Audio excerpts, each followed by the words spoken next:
अस्सलाम वालेकुम नाज़रीन, नादिर उर्दू न्यूज़ में आपका इस्तकबाल है। चलिए जानते हैं आज की खबर। शव्वाल का चांद नजर आ गया, कल सारे मुल्क में ईद उल फितर मनाई जाएंगी।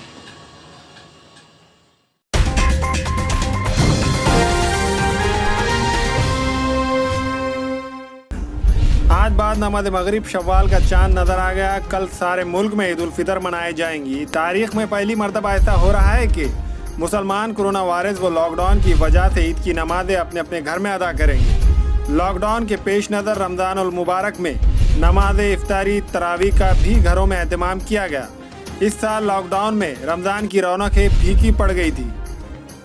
कोरोना वायरस की वजह से ईद की खरीदारी ना करने, ईद सादगी से मनाने की अपील की गई थी, जिस पर ज़्यादातर मुसलमानों ने अपनी ख्वाहिशात को नज़रअंदाज करते हुए अमल किया।